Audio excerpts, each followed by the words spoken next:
Penyesalan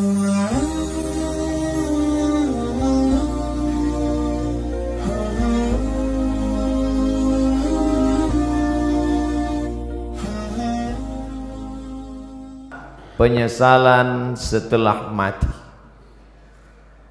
Insya Allah yang hadir di masjid ini tidak ada yang menyesal setelah mati, karena hilanglah penasarannya bahwa sesungguhnya Ustaz Abdul Somad itu ada di dalamnya alam nyata, bukan hoax tapi hak. Maka ketika nanti kita mati, saat itu roh keluar dari mulut dan hidung, dihembuskan, lalu kemudian nampaklah dia, dan yang terakhir melihat roh itu adalah mata. Itulah mengapa orang yang mati meninggal dunia itu matanya terbuka melotot.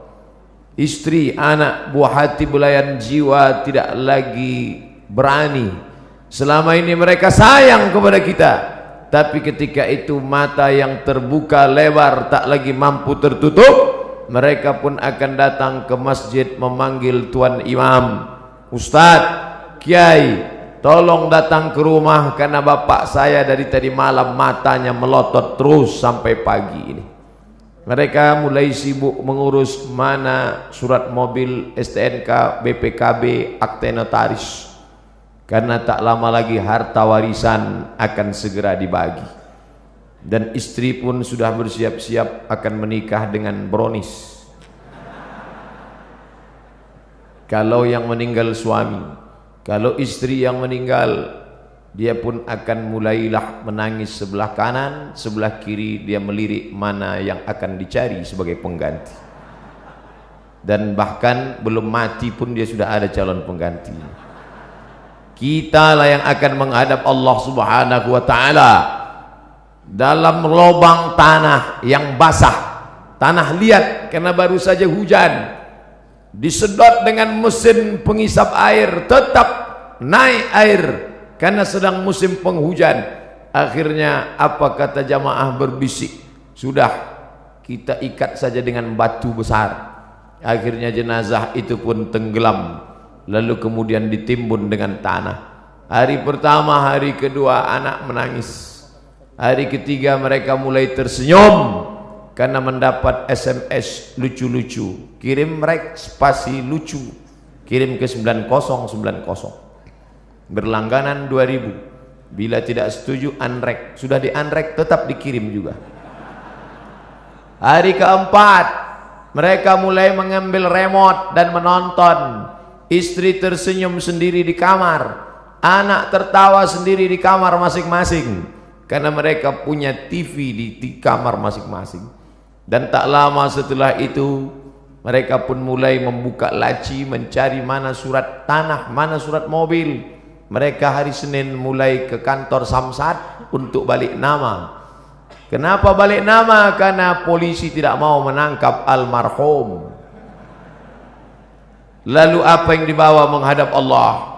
Pada saat itulah orang mati itu akan berkata, Ya Rab, Ya Allah, laula akhartani ila ajalin qarib, kalau engkau beri aku masa sedikit saja, tambah umurku sekejap saja ya Allah, apa yang akan kau lakukan? Fa as-saddaqa, aku mau bersodaqah, bukan somat. Aku mau bersedekah. Laula akhartani ila ajalin qarib, kalau kau berikan aku waktu sekejap saja, aku mau bersedekah. Wa akum minas salihin, aku mau beramal saleh. Alhamdulillah, orang Jawa Barat rajin bersedekah, buktinya masjid yang besar ini.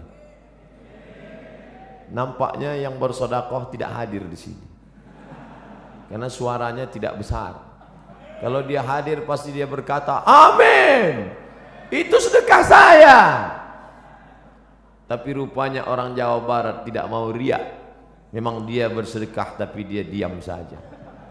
Malah yang mengatakan amin itu tidak bersedekah sama sekali. Serba salah mendengar ceramah Ustadz ini. Mau bilang amin, dia katakan ini, mau bilang tidak amin. Kalau begitu lebih baik bersuara tapi bergerak, tidak bersuara. Tidak ada gunanya harta yang banyak, tinggal tanah yang luas, tinggal kebun yang sejauh mata memandang, tinggal. Itu kebun teh siapa? Luas sekali, saya tidak tahu Pak Ustaz. Itu kebun orang, siapa yang punya tidak tahu. Tinggal yang kau bawa mana? Yang pernah kau usap kepala anak yatim. Ini bulan Rajab, tidak lama lagi bulan Sya'ban, santunan anak yatim. Banyak orang menyantuni anak yatim di bulan Sya'ban, di bulan Rajab. Tapi setelah itu mereka berhenti. Memangnya perut anak yatim itu laparnya di bulan Sya'ban saja. Itu hanya untuk show, untuk pertunjukan, starting point. Tapi lebih daripada itu adalah untuk memperdulikan, memperhatikan mereka. Maka saya diberi judul. Biasanya judul saya pemimpin yang adil. Biasanya judulnya jihad fisabilillah. Biasa judulnya remaja hijrah. Biasa judulnya perempuan penunjang pendobrak kemunduran. Tapi hari ini judulnya menyesal setelah mati. Memangnya saya ustadz mati? Hidup ini diberikan Allah Ta'ala bukan untuk mati. Hidup ini diberikan Allah Ta'ala untuk hidup. Maka siapa yang berpikir untuk mati, maka sebenarnya kehidupannya ini yang panjang, yang banyak, sebenarnya hanyalah persiapan-persiapan untuk menghadapi kematian. Insya Allah, kalau beginilah ramainya solat berjamaah, maka saya tidak perlu lagi memberi motivasi solat berjamaah. Insya Allah subuhnya pun kabarnya kata Pak Gubernur seperti ini juga banyaknya. Nampaknya amin itu harapan sebagai doa, mudah-mudahan sebanyak ini.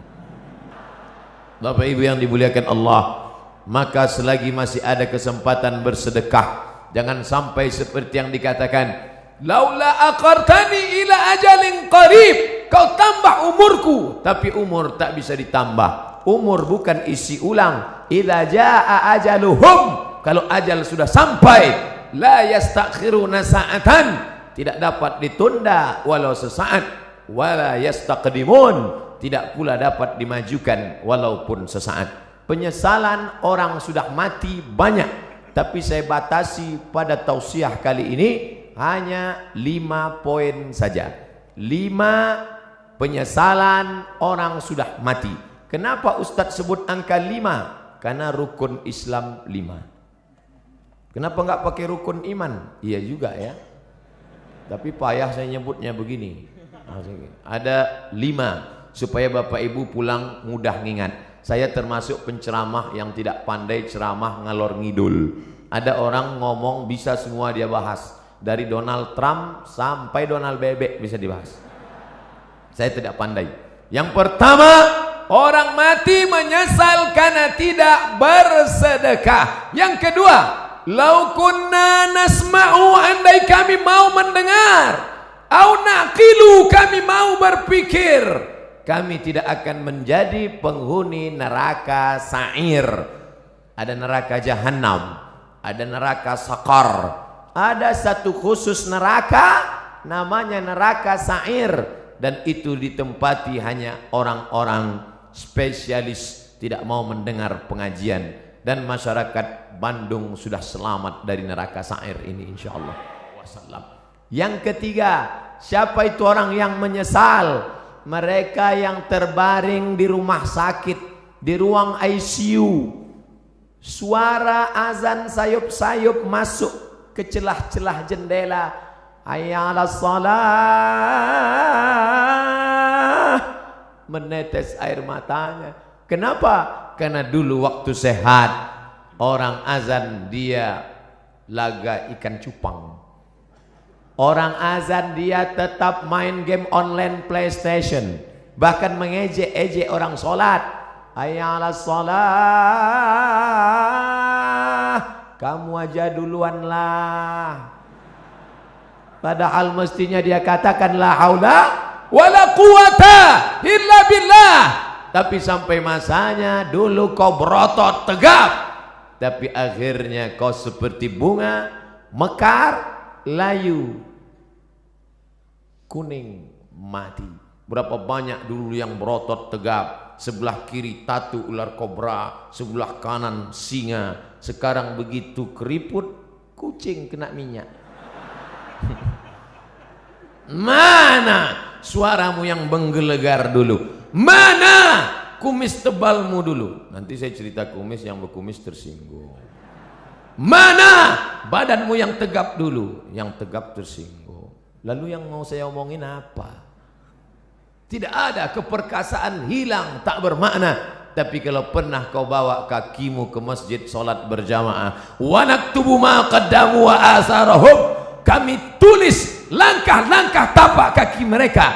Setiap langkah pertama mengangkat derajat, langkah kedua menghapuskan dosa, langkah ketiga menghapus dosa, langkah keempat mengangkat derajat. Ini orang-orang yang di atas ini kenapa derajatnya naik? Karena mereka berjalan kaki datang ke masjid. Karena jalan kaki itulah terlambat, maka naik ke atas. Tapi ada orang-orang yang menyesal di akhirat. Kenapa? Bolak-balik teriakan Allahu Akbar, memanggil, tapi dia tidak mau datang. Allahu Akbar, Allahu Akbar. Yang disalahkannya malah imam. Kamu kenapa enggak ke masjid? Imamnya lagunya terlalu slow. Akhirnya datang imam metal, Allahu Akbar, Allahu Akbar. Tetap juga dia tidak datang. Kenapa? Karena memang hanya mencari-cari alasan. Beragama mencari kebenaran, bukan mencari pembenaran. Tapi cerita masalah solat berjamaah di Jawa Barat, mubazir. Cerita masalah solat berjamaah di Bandung, mubazir. Bandung lautan jamaah, ramai, melimpah ruah. Kalau mau lihat istiqomahnya, besok subuh foto gambar masjid masing-masing, like and share. Foto yang hari ini dari atas, dari depan, dari belakang. Besok subuh foto juga. Lalu besok buatkan gambar banding sebelum setelah. Ustadz ini mengkerdilkan kami. Tidak, ini negerinya para ulama. Banyak ulama-ulama, kiai-kiai, ulama besar datang dari sini. Maka insya Allah kita diberikan istiqomah solat berjamaah ini, insya Allah.